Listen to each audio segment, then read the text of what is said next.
야,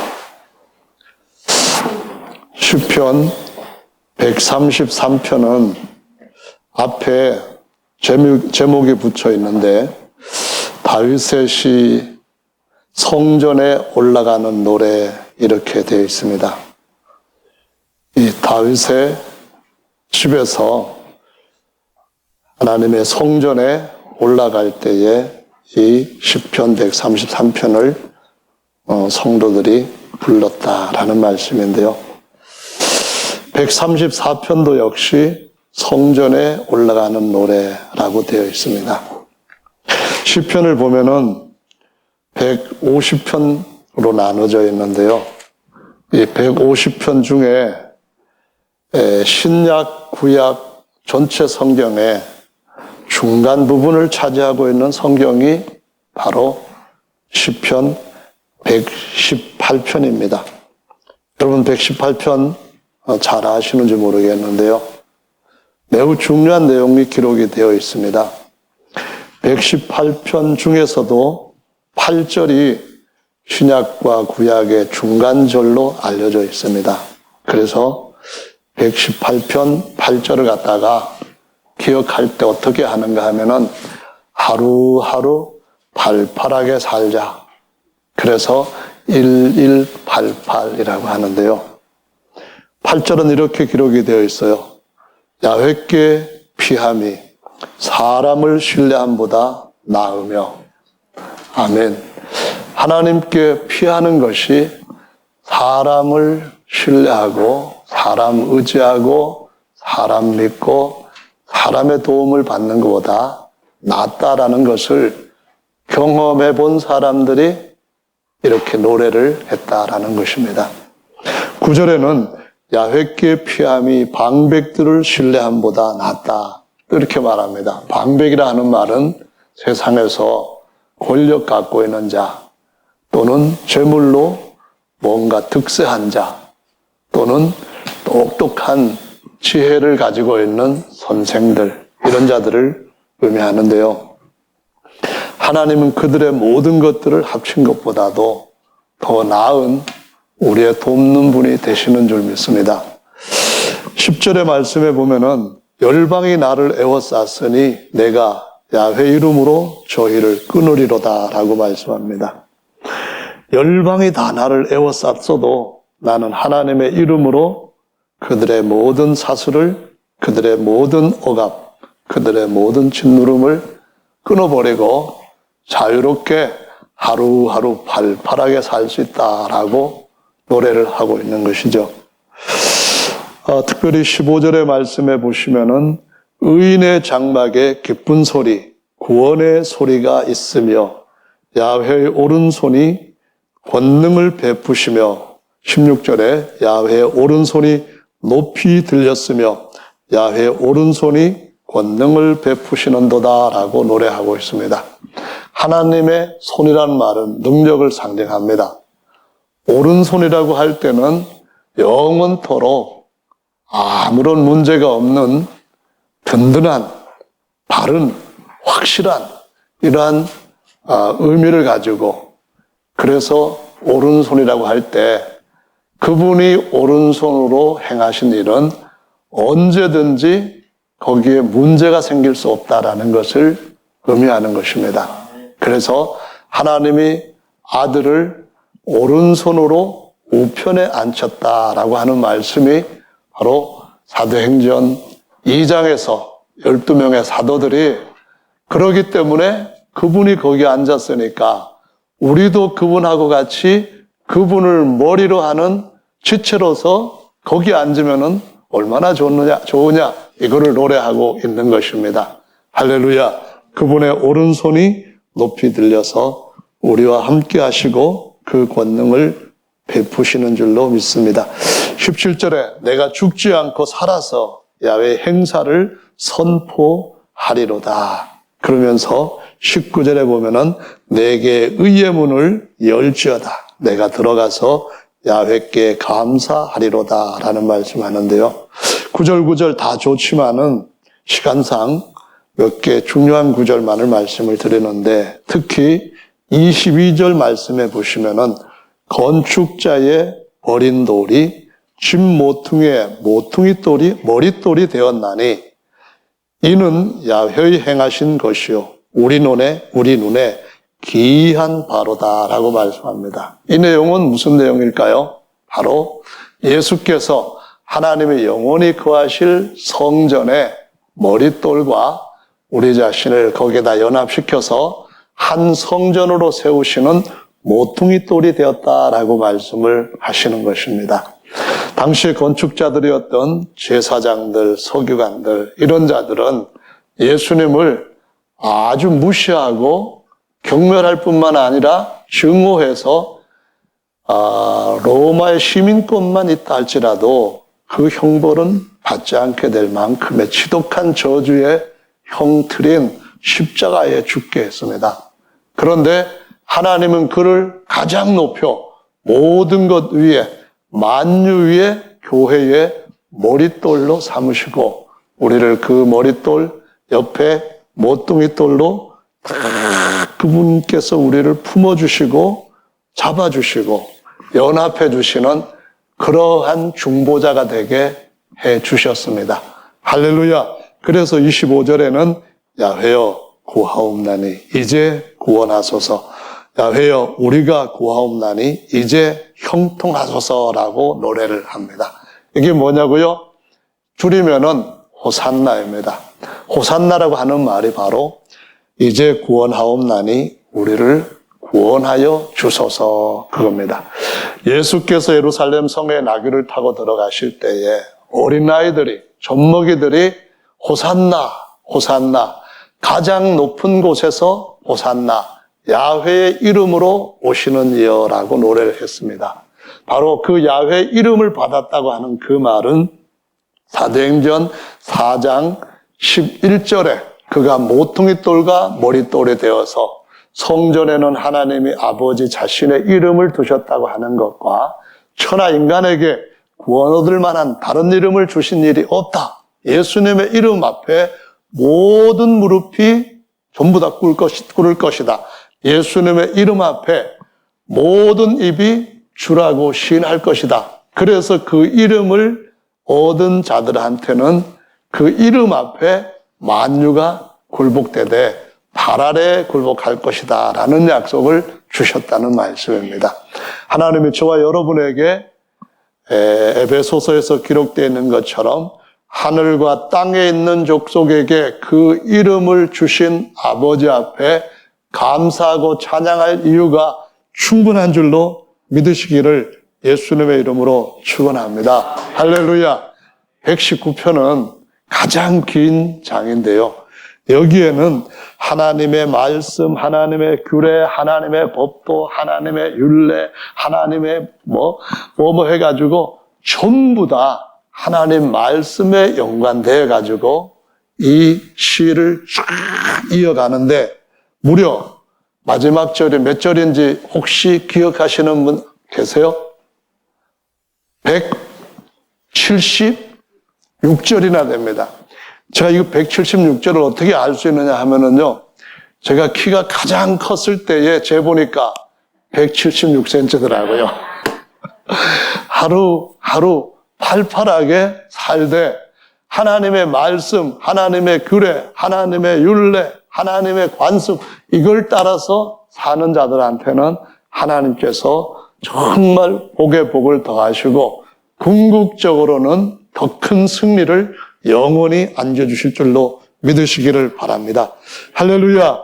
그래서 이렇게 말씀을 가지고 팔팔하게 살아가면은 그 삶의 목적이, 그 삶의 즐거움의 바탕이 어디서부터 오는지 아십니까?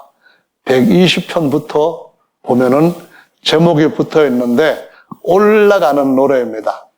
그러니까 A Song of Ascent 그 말입니다.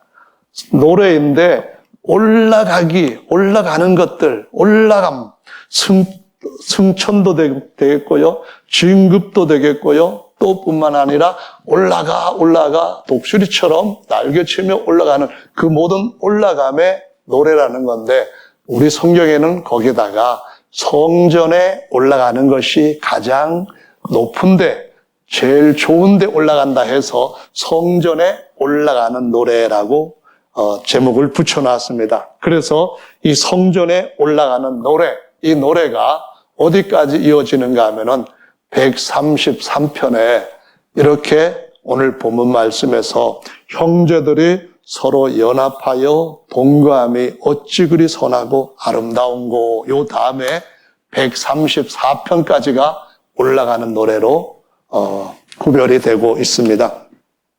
134편에는 1절부터 이렇게 기록이 되어 있어요. 밤에 야훼 집에 섰는 야훼의 모든 종들아, 야훼를 송축하라. 성소를 향하여 너희 손을 들고 야훼를 송축하라. 천지를 지으신 야훼께서 시온에서 내게 복을 주실지어다.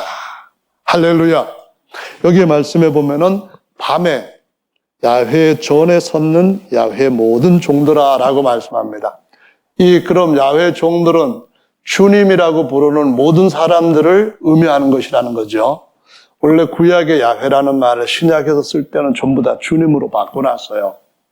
그러면 여기 말씀에서 밤에 야훼 집에 섰는 야훼의 모든 종들아, 이 말씀 여러분한테 정말 해당될까요? 안 될까요? 안 되죠. 문자대로 본다면은 밤에, 그 다음에 야훼 집에 섰는 자들아, 이렇게 말했단 말이에요. 지금 밤이 아닌데 여러분이 밤에 섰는 것처럼 생각하면 안 되죠. 그래서 여러분은 지금 밤에 안 모였고, 그 다음에 두 번째로는 서지 않았고, 선 사람은 여기에 저밖에 없는 것 같아요. 여기서 밤이라고 하는 말은 예수께서 오실 때를 의미하는 겁니다.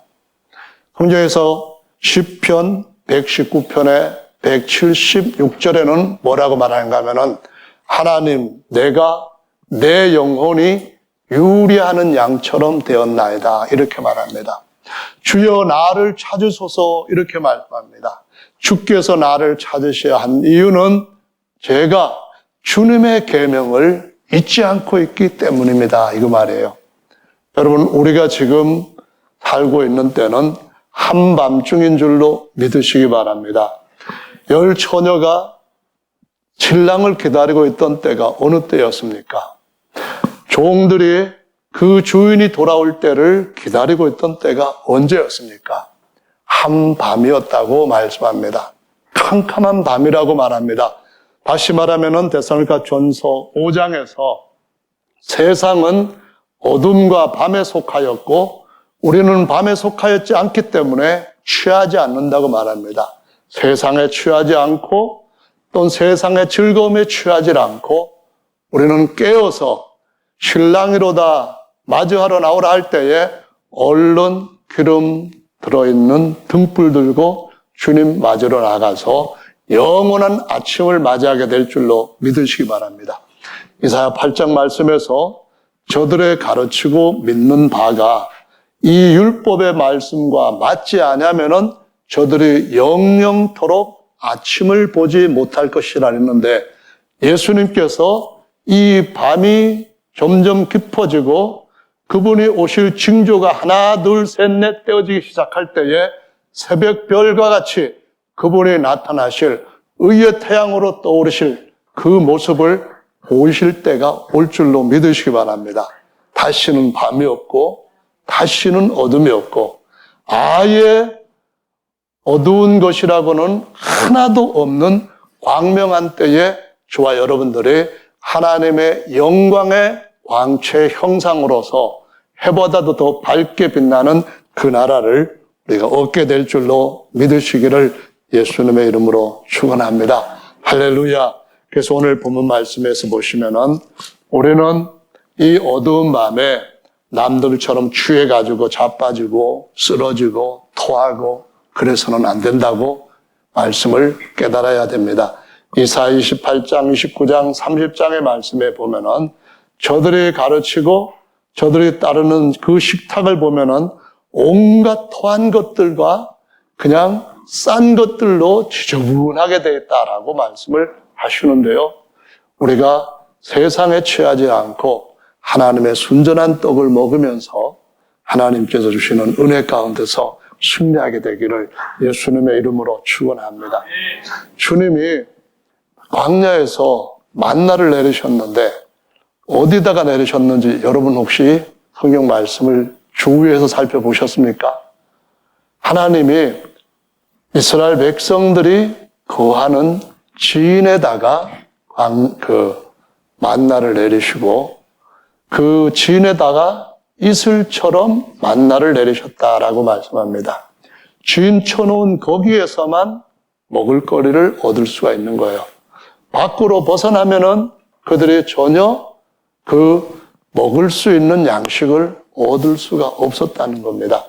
그래서 하나님은 오늘도 마찬가지로 그의 거룩한 무리들 가운데서 함께 하시면서 119편의 그 떡들을 우리한테 필요에 따라 공급해 주시는 줄로 믿으시기 바랍니다. 가다가 하루 이틀 물이 떨어졌을 때에 목마릅니다. 그때 하나님께서 그들에게 물을 어느 때 주셨는지 아십니까? 내 백성들을 내 앞에 모으라 하시면서 거기에서 광야에서 반석에서 물을 내셔서 그 백성을 마시게 하시고 거기서부터 물길이 광야로 흘러나가게 하셨던 것을 볼 수가 있습니다.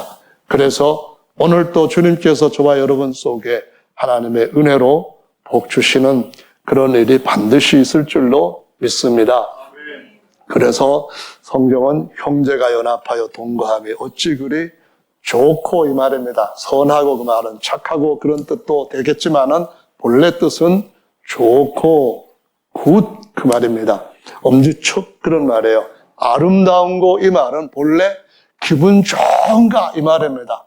그냥 와 째진다 뭐 이런 의미로서 기분이 아주 유쾌할 때 이는 너희의 상쾌하며 이는 너희의 안식이다 하는 그런 의미를 가지고 좋고 아름답다 이런 말로 우리말에 번역을 했는데요. 머리에 있는 보배로운 기름 이것은 아론이 대제사장으로서 아론한테 하나님의 기름을 부으니까 기름 부음 받은 자 대제사장이 되고요. 그 몸에 연합된 자들이 다 제사장과 하나님을 섬기는 거룩한 백성이 거룩한 하나님의 종들이 되었습니다.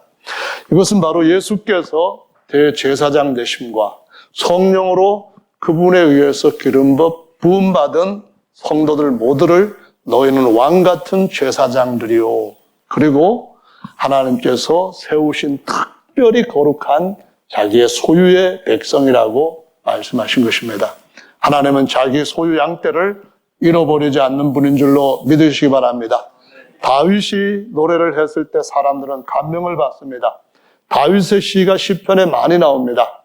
다윗은 하나님을 목자로 알고 자신은 하나님 앞에 하나님께서 목자로서 자신을 지키기를 짐승들을 두려워하지 않고 맹수를 무서워하지 않고 자기 생명을 놓치더라도 양은 건지겠다고 하는 그와 같은 생각을 가지고 젊은 시절에 아니 어린 시절에 하나님 앞에 은혜를 받았기 때문에 이 다윗이 다른 사람들과 같이 하나님은 나의 목자시니 하는 그러한 노래를 부르는 감정이 다른 겁니다.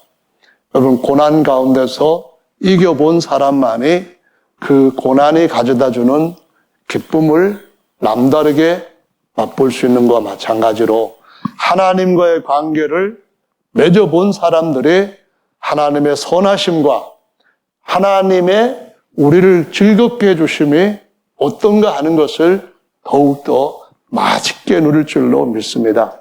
그래서 굶어보면은 밥맛이 없을 때 어떤 음식이든지 간에 투정 안 부리고 잘 먹을 수 있는데요. 광야를 통과해보는 사람만이 만나의 맛을 알게 되는 줄로 믿습니다. 여러 가지 어려운 일이 있을 때에 여전히 주님은 거기에서 우리를 살리시고 안전하게 인도하시는 초장과 쉴만한 물가로 인도하시는 미쁘신 분인 줄로 믿으시기 바랍니다. 할렐루야. 오늘 말씀에 보면은 아론에 대한 이야기가 나올 뿐만 아니라 홀몬산에 있을 이런 표현이 나오는데요. 여기에 헐몬이라는 말은 다른 말로는 헤르몬이라고 하는 말과 같은 말인데 우리말로는 헐몬으로도 번역을 하고 또 일반적으로는 헤르몬이라고도 표현을 합니다. 우리나라에도 보면은 이 헐몬산과 같은 산이 있습니다. 그 산이 어떤 산인지 다 아시죠? 우리나라 산 중에 가장 높은 산이 백두산이죠. 말 그대로 흰머리 산인데요. 이 백두산 하면은 생각나는 사람이 있는 것 같아요. 백두산 하면은요, 높이가 2,744m인데, 남한에서 측정하는 거하고 북한에서 측정하는 거하고 달라요. 북한에서 측정하는 것은 2,750m예요. 이걸 다시 중국에서 측정하면 달라요. 이것은 2,749m로 나와요. 왜 그러냐 하면은 해수면을 기초로 해가지고 재는데 어떤 쪽에 해수면을 가지고 기본온도 산에 따라가지고 높이가 조금씩 달라지는 거예요. 근데 헐몬산의 높이가 백두산보다도 한 70m 정도 더 높아요. 헐몬산도 가을부터 이슬이 내리고 얼기 시작을 해가지고 초여름까지 내려진 눈들하고 이슬하고 다 얼어가지고 위가 허옇게 덮여 있어요. 그래서 그 산 이름도 하얀 머리산이에요. 우리나라 이 백두산하고 비슷하잖아요. 흰 백자 쓰는데. 근데 이 백두산 하면은 뭐라고 사람들이 얘기하냐면은 대한민국의 신령한 산이다 이렇게 얘기를 해요. 대한민국 신령한 산이라고 하는데 헐몬산도 이스라엘 땅에서 가장 높은 산일 뿐만 아니라 예전부터 이방인들이 살 때 거기를 신성한 산으로 생각해가지고 그걸 갖다가 성산이라고 하는 식으로 신전들을 세우고 거기서 숭배를 하는 일들을 쭉 해왔어요. 근데 이 헐몬산이 사실상은 백두산하고 높이가 거의 같다고 봐도 되는데요. 왜 그러냐 하면은 헐몬산은 위에 화산 분화구가 없어요. 그러나 백두산은 화산이 되면서 한 70m 정도가 날아가 버렸어요. 그래서 백두산이나 또 이 산이나 비슷하다는 걸 제가 지금 얘기하는 거예요. 너무 억지 얘기한다고 하시면 그냥 웃으면 돼요. 이거는 성경 얘기가 아니니까. 백두산에서 압록강 이렇게 물이 발원해가지고 쭉 흐르고 하는데요. 요즘 보면은 이 백두산을 신성시해가지고 했던 사람들이 입에 오르내리고 사람들 관심을 쫙 많이 받고 있는데 그게 누군지 아시죠? 바로 백두산에서 빨치산 투쟁을 했다고 하는 김일성의 아들, 김정일의 아들, 김정은이에요. 아들 맞나요? 요즘 그 김정은이가 죽었는지 살았는지 사람들의 관심이 참 많은데요. 확답 같은 것은 없는 것 같아요. 김대중 정부 때 청와대 국정상황실장을 지냈던 장성민이라고 하는 사람이 세계와 동북아 평화포럼 이사장인데요. 이 사람이 23일에 페이스북에다가 김정은이가 식물인간이 됐다라는 글을 올렸어요. 어떻게 알았냐 했더니 자기와 가까운 믿을 만한 중국의 고위직에 있는 이 사람이 그 정보를 자기한테 줘서 진짜냐? 그래 봤는데도 거의 확실하다고 했다고 하면서 아니다. 미국에서도 아니다. 한국 정부 청와대에서도 아니다. 막 그랬는데도 불구하고 24일 날 또 한 번 페이스북에다가 이것이 믿을만하다 하고 주장을 했다고 해요. 심장 수술 아니라 시술을 하는데 한 1분 안에 끝내야 될 것 같다가 한 8분 정도 덜덜덜 떨면서 하다가 제대로 하지를 못해가지고 심장이 머리에다가 피를 공급을 못해줘가지고 결국 흉물인간이 됐는데 로이터 통신에서도 중국에서 대표단하고 의료진을 급파를 했다 합니다. 아직까지 돌아가지 않고 있다고 해요. 그래서 이런저런 것으로 볼 때에 뭔가 조금은 이상이 있다, 그런 얘기들을 하고 있는데요. 김정은이가 자기가 아무리 백두대간 혈통을 이어받았다 해도 머리가 한번 이상이 생기면은 어떡할 거예요? 그 젊은 나이에 그 많은 좋은 것들 다 놓고 가야 될 수밖에 없는 연약한 인생에 불과하잖아요. 아멘. 근데 하나님은 우리에게 진짜 더 높은 산에 오르게 하시고 예수 그리스도께서 대제사장 머리가 되셔서 우리를 거기에다가 연합시킨다 하는 것이 성경에서 사람들 눈에 생활에서 밀접한 관계를 갖고 인식이 어느 때든지 될 수 있는 그런 것들을 가지고 영적인 것들을 가르쳐 주시고 있다는 사실을 볼 수가 있습니다. 그래서 이 헐몬산은 어떤 산인가 하면은요, 실제로는 거기에서부터 강이 세 줄기가 쭉 흘러내려와 가지고 그것을 요단강을 이루어서 쫙 흘러요.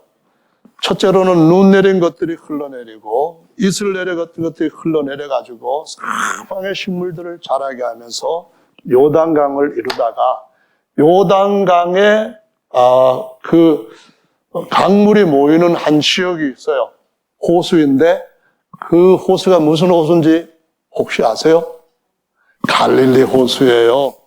갈릴리 호수인데 갈릴리 호수는 지중해보다도 높을까요? 낮을까요? 아시는 분? 제가 여러분 전에 말씀드렸잖아요. 사람이 낮아져야 은혜를 받는다. 그랬잖아요. 이 말이 무슨 말이냐 하면은 하나님의 은혜는 낮아져 있을 때에 하나님의 은혜가 거기로 자꾸 흘러서 갈릴리처럼 풍성한 은혜 바다가 된다는 거예요. 지중해 해면보다도 갈릴리 호수의 해면은 200m 정도 낮아요. 그러니까 내륙에 있는 갈릴리 호수가 이렇다면은 지중해는 해면 이만큼 200m 정도 높다 그 말이에요. 그래서 그 갈릴리 호수에서 물이 그냥 멈추는 게 아니고 또 흘러가잖아요. 어디로 흘러가요? 밑으로 사해로 흘러 들어갑니다. 사해로 흘러 들어간 물은 어떻게 되죠?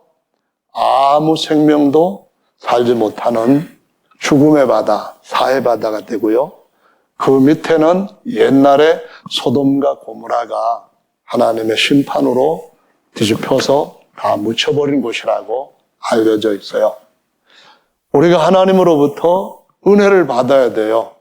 머리 대신 그분으로부터 흘러내리는 은혜를 우리가 계속 마치 갈릴리 바다처럼 받게 될 때에 그 다음은 우리가 그 은혜를 나만을 위하여 쓰지 않고 다른 것들을 살게 하는 데에 우리의 삶을 쓰는 것이 필요한 거예요. 권력도 명예도 건강도 다 이렇게 사용하도록 하나님께서 우리에게 주신 것인 줄로 믿으시는 분들은 복이 있는 분인 줄로 믿습니다. 할렐루야.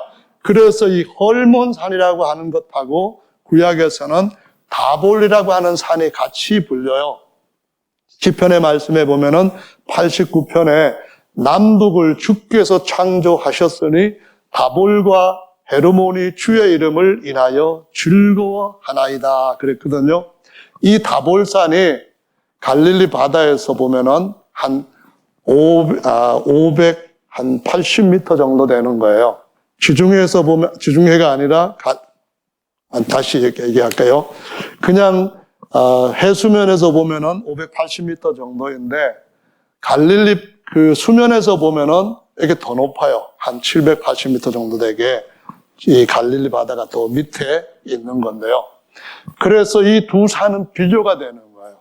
하나는 그 지역에서 가장 높은 백두산만큼, 백두산보다 오히려 2814m니까 더 높은 모습으로 지금 서 있어요.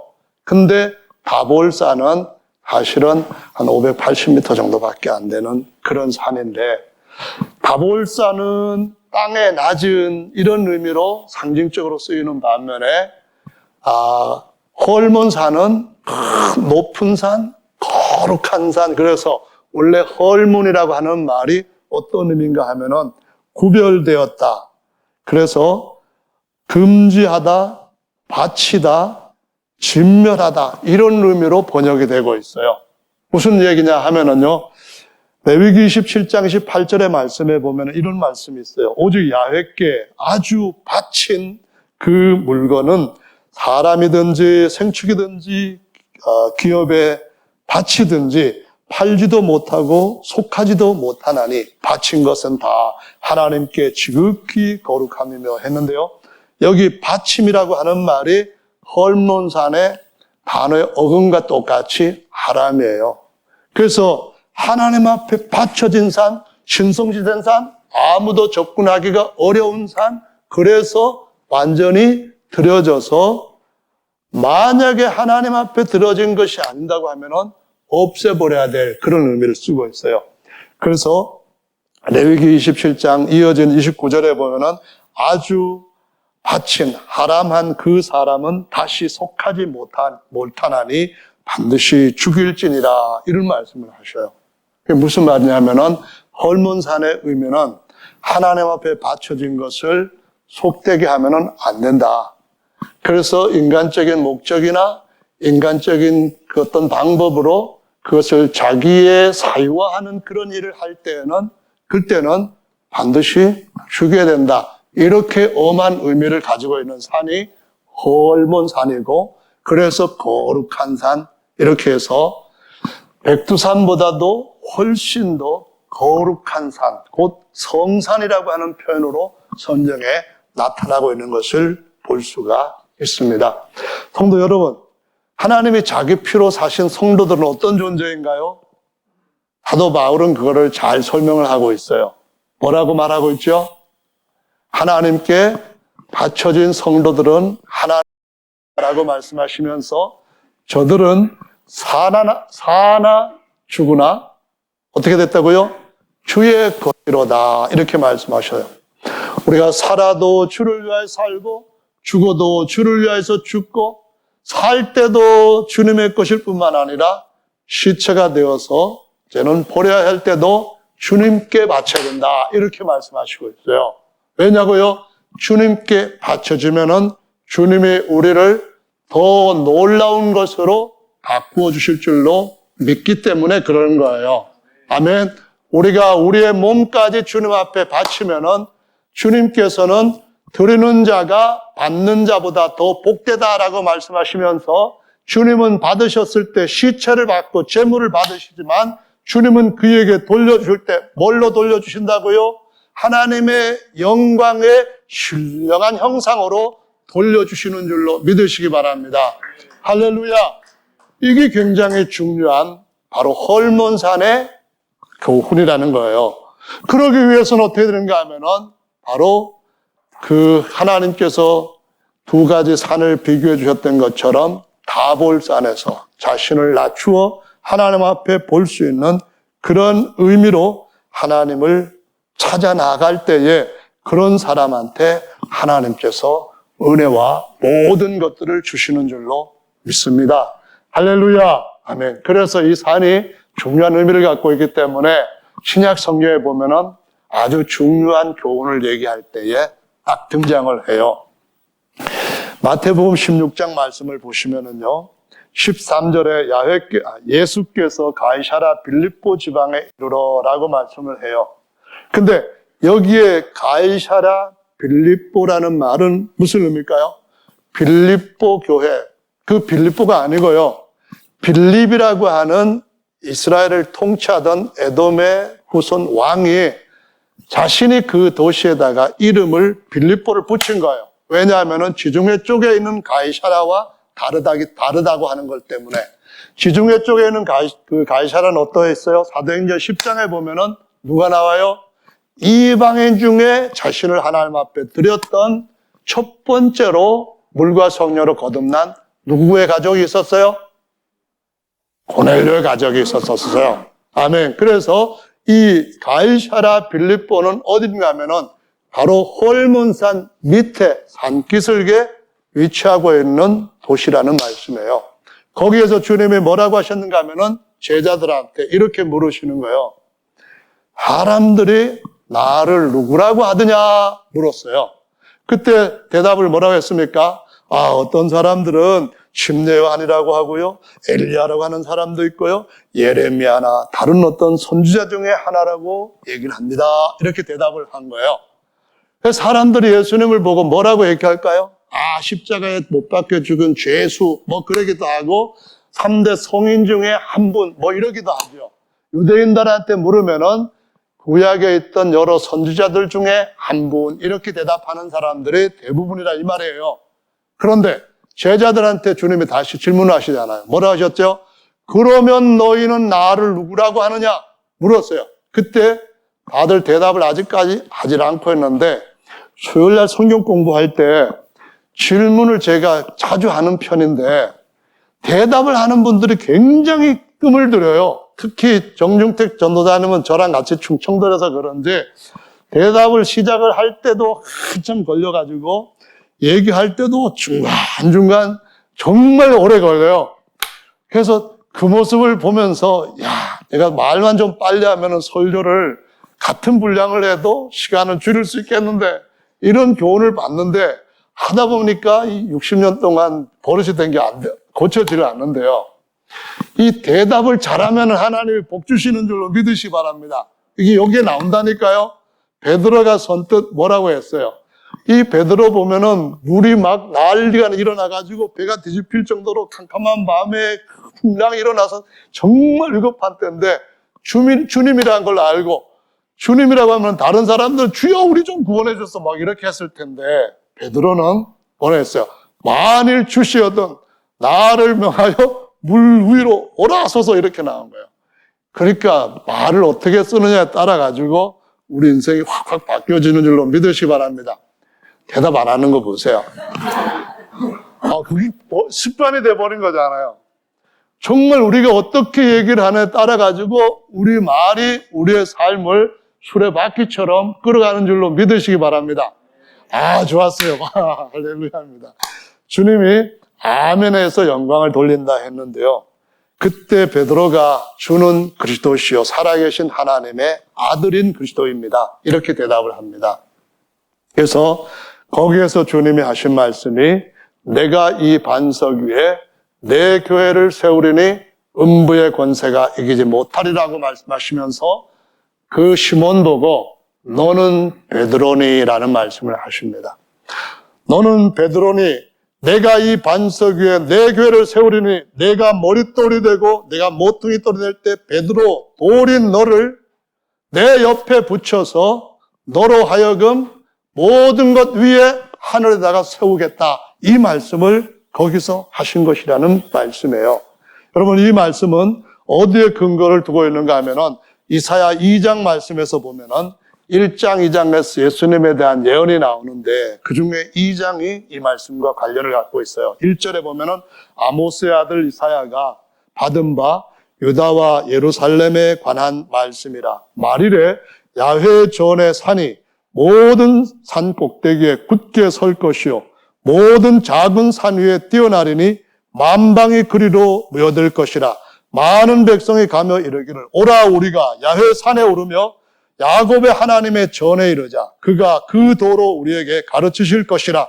우리가 그 길로 행하리라 하리니 이는 율법이 시온에서부터 나올 것이요 야훼의 말씀이 예루살렘에서부터 나올 것임이니라. 할렐루야. 이 말씀은 한 30년 전에 제 아들이 저희 사택에서 설교할 때 자기가 설교자가 되고 우리한테 찬송인도 하라 하면서 설교했던 본문 말씀이에요. 제 아들이 그 정도로 신령했다니까요. 어쨌든 간에 오라 우리가 어떻게 한다고요? 야훼 산에 오르자 이렇게 말씀하는 거예요. 왜 산에 오르죠?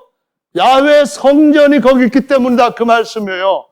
우리가 지금 시편 120편에서부터 134편까지 무슨 얘기를 보고 있죠? 성전에 올라가는 거예요. 마태복음 16장에서 교회는 뭐라고 말씀하시죠? 하나님의 영원히 거할 신령한 성전이라고 말씀을 하시는 거예요. 할렐루야. 그래서 거기에 모이는 것이 어디 있다고요? 133편에서 뭐라고 말씀하셔요? 우리가 모여있는 회중으로 있을 때에 머리 대신 그 예수님으로부터 온갖 은혜가 머리에서부터 흘러가지고 발끝까지, 아니 치렁치렁 내려지는 이 대제사장의 에봇에까지 흘러내릴 것이다 라고 말씀을 하시는 것입니다. 할렐루야. 그래서 바로 그 헐몬 산에서의 하나님께서 쭉 이스라엘 백성들을 인도해 오셨던 그런 일들을 가지고 이 백성들한테 올라가자는 거예요. 어디로 올라가요? 성전으로 올라갈 것인가 아니면 다른 데로 올라갈 것인가? 올라가는 것이 참 많이 있어요. 세상에서 직장에서도 보면 올라가요. 직급이 올라가고 봉급이 올라가고 막 올라가요. 그걸 위해서 올라가기 위해서 평생을 힘쓰는 사람들이 있어요. 어떤 사람은 체력 단련하기 위해 갖고 열심히 운동해 올라가요. 체력도 올라가고 세상에는 이 헐몬산에 세 개 봉우리가, 큰 봉우리가 있는데 세 개에 올라가려고 하는 것들이 있다고 보여요. 그것이 창세기 3장에 보면은 보암직하고 먹음직하고 지혜롭게 할 만큼 탐스러운 거래요. 마태복음 4장에 보면 예수님이 시험 받으셨을 때 세 가지가 나와요. 요한 1서 2장에 보면은 역시 똑같은 세 가지가 나와요. 그걸 뭐로 할 수 있냐 하면은 첫째로는 권력, 두 번째로는 재력, 세 번째로는 정력이에요. 사람들 똑똑하면은 그러면 관원들이 되고 사람들 돈 많으면은 뭐든지 살 수 있다고 생각해가지고 부자 되려고 하고 있고, 사람들이 뭔가 자기한테 쓸 수 있는 것만 있으면은 그냥 정력에 좋다고 하면 돈 아까운 줄 모르고 팔아 싹 사는 것이 이 세대의 모든 사람들이 해왔던 것들이에요. 세 가지 것 때문에 망하잖아요. 특히 지난번에 보니까 오거돈인가 뭐 하는 그 양반도 세상에 그 부산시장 자리를, 시장 맞나요? 뭐 그렇게 마칠 게 뭐예요. 인생 참 거시기 하잖아요. 근데 여러분, 세 가지 것 아무리 올라가 봐야 거기에서는 내려올 때 비참하게 추락한다는 것을 보여주고 있습니다. 우리가 올라가야 할 것은 하나님의 성전인 줄로 믿으시기를 예수님의 이름으로 축원합니다. 한번 보십시다. 어느 날 예수님의 그 유명한 가르침과 그 많은 능력 행하심을 듣고서 어떤 사람이 왔어요. 누구예요? 부자, 청년, 관원이에요. 이 세 사람은 세 개를 다 갖췄는데 어려서부터 하나님의 말씀을 잘 순종하면서 다 받았던 사람이에요. 이제 나와가지고 예수님한테도 인정받고 칭찬받고 영생받고 약속받겠다 해가지고 선생님이여 제가 무엇을 해야 구원을 영생을 얻으리까 했더니 예수님이 그 어려서부터 말씀을 잘 순종한 것을 사랑스러워 하시고 너의 모든 소유를 다 팔아서 가난한 자에게 주고 너는 날 따라와라 그랬는데 어떻게 했다고요? 권력 못 버리는 거예요. 재력 못 버리는 거예요. 젊은 정력 못 버리는 거예요. 진정한 회개는 바로 그런 것들을 주님 앞에 내려놓고 우리가 주님 앞에 드리는 것보다도 더 높은 것, 더 귀한 것, 더 값진 것, 더 영원한 것들을 우리에게 여러 배로 갚아주시는 분이심을 믿고 더 높은 길을 따르는 것인 줄로 믿으시길 바랍니다. 우리가 죽어야 되는 이유가 있어요. 회개를 할 때 우리가 죽어야 되는 이유는 우리가 죽지 아니하면은 우리 속에 죽어있던 영이 살 수가 없으니까요. 믿습니까? 부활의 천국 복음은 우리 속에 있는 것들이 영원히 살게 하기 위하여서 진짜로 주님 안에서 십자가 안고 죽는 것인 줄로 믿으시기 바랍니다. 베드로에게 주님이 하시는 말씀이 내가 너 자신을 부인하고 내 십자가를 지고 따라오지 않으면은 나한테는 상관이 없다 이 말씀하십니다. 천하를 다 얻는다 할지라도 자기 목숨을 잃어버리면 무슨 유익이 있겠느냐. 오히려 내 목숨을 버리면은 너는 영원한 것들을 얻겠다 이렇게 말씀하시는 거예요. 저와 여러분들이 어디로 가야 될까요? 우리가 올라가야 할 곳은 하나님의 시온산인 줄로 믿으시기 바랍니다. 거기 올라가면은 머리로부터는 모든 복들을 함께 받을 수 있는 줄로 믿습니다. 할렐루야! 어떻게 하실 수 있는가 하면은 마태복음 17장이 16장에서 이어서 쫙 가는 거예요. 거기에 무슨 이야기가 일어나죠? 예수님께서 산에 올라가셨는데 그 산에서 어떻게 됐다고요? 변화가 되신 거예요. 나 죽겠다 그렇게 말씀을 하시는데 얼마나 놀랍게 변했는지 정말 제자들의 정신이 싹 빠져버릴 정도로 영화로운 몸으로 변한 거예요. 그러면서 뭐라고 말씀하셨어요? 모든 육체는 아무것도 아니라는 거예요. 모든 영광은 풀의 꽃같이 아무것도 아니라는 거예요. 베드로, 네가 지금까지 말씀을 듣고 율법에 따라서 초막절 짓겠다고 했는데 초막절의 진정한 의미가 뭔지도 모르고 지금 모세를 위해서 하나 짓고 엘리야를 위해서 하나 짓고 나를 위해서도 하나 지어? 그게 아니라는 거예요. 예수는 믿는 것이 그게 아니라는 거예요. 천국의 좋은 소식 따르는 것이 그게 아니라는 거예요. 이 육체는 풀과 같고 모든 영광은 풀의 꽃과 같고 모든 가지고 있는 돈도 또 우리의 생명 하나도 살 수 없기 때문에 베드로전서 1장은 너희가 구속받은 것이 뭘로 받았다고요? 썩어지고 불타버릴 돈으로 된 것이 아니라 보배로운 어린 양의 피로 된 것이라고 말씀하시면서 우리에게 말씀하시기를 모든 육체는 풀이요 그 영광은 풀의 꽃과 같고 풀은 마르고 꽃은 떨어지되 주의 말씀은 세세토록 있다면서 너희는 이 썩지 않을 진리의 복음으로 말미암아 깨끗해졌고 거듭났다라고 말씀하시는 겁니다. 이것이 바로 마태복음 17장에서 주님이 거룩한 산에 올라가셔서 보여주신 거예요. 이걸 베드로 후서 1장에서는 뭐라고 말하는가 하면은 사람들이 정말로 눈이 멀어가지고 세상에는 눈이 멀고 멀리 볼 수 있는 원시적인 눈이 없어가지고 저 앞에 있는 것만 보고 따라간다는 거예요. 그러면서 우리가 정말 하나님의 모든 말씀은 믿을 만한데 이 말씀이 어찌 믿을 만하냐? 우리가 거룩한 산에서 주님을 보았지 않느냐 이 말씀하시면서 우리에게 그것보다도 변화산상에서 그 거룩한 산은 말이 헐몬 산이야 그 말이에요. 거기에서 보았던 것보다도 확실하게 믿을 만한 것이 있는데 바로 기록된 하나님의 예언의 말씀이 우리의 마음에 샛별같이 떠오르고 이걸 붙들고 따라가면은 샛별은 밤을 마치면서 아침을 열어주기 위한 모닝스타를 우리한테 안기시게 되는 줄로 믿으시기 바랍니다. 예수님은 누구예요? 나는 광명한 새벽별이다 하시면서 우리 끝까지 이걸 바라보면서 나아가라고 말씀합니다. 이것이 17장 말씀이고요. 그 다음에 18장이 뭐냐고 하면요. 다른 말로 하면은 두세 사람이 내 이름으로 모인 곳에 내가 그들 중에 있느라 하시면서 두세 사람밖에 안 남아도 주님은 그들을 통하여서 그분의 영원한 계획을 반드시 성취한다고 가르치고 계시는 거예요. 노아 아직 장가들기 전에 하나님이 언젠가는 내가 세상을 심판하겠다. 120년 전에 아니 그 이전에 벌써 에녹을 통하여서 무두셀라를 낳게 하시면서 알려주신 거예요. 120년 후에 내가 멸한다 알려주신 거예요. 장가들기 전부터 노아는 열심히 예수님의 말씀대로 준행하며 살아갑니다. 그런데 어느 날 미세스 노아가 생긴 거예요. 그게 둘이 됐잖아요. 근데 이들이 그 말씀을 가지고 열심히 따라가다가 보니까 하나님께서 이제 방주 지어라. 방주 지으면은 노아 너에게 속한 자들이 구원을 받는다 말씀을 하신 거예요. 그래서 두 사람이 이제 셋이 되어버려요. 두 사람이 셋을 더 만드는 거예요. 누구예요? 셈도 낳고 야벳도 낳고 함도 낳고 그러다가 방주같이 지으면서 어떻게 했어요?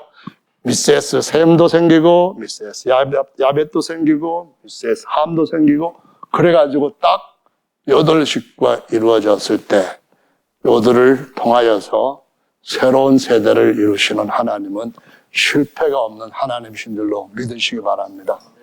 두세 사람이라 할지라도 모이면은 하나님이 은혜를 주시는 거죠. 하나님께서 성경에 보면은 증거들의 돌 해가지고 증거의 돌무더기 해가지고 요 증거들의 돌을 갖다가 나중에는 또 한 번 하나님이 뭘로 삼으시는가 하면은 미스바라고 하는 이름으로 쓰셔요. 사무엘 시대 때에. 하나님이 미스바에서 이스라엘 백성을 베푸시고 그것이 나중에는 뭐가 되는가 하면은 하나님이 여기까지 도우셨다 하는 도울 증거로 에벤 에셀이라고 하는 이름으로 남기게 하셔요. 여기 계시는 모든 분들은 하나님이 증거의 돌들로 보석들로 영원히 세우실 줄로 믿으시기 바랍니다. 그런 은혜가 이 약속 가운데 있고 약속이 반드시 이루어질 것이라는 인칭 성령의 보증도 있고 하니까 여러분은 확실히 승리할 수 있는 줄로 믿습니다. 오늘은 여기까지로 같이 말씀을 마무리하겠습니다.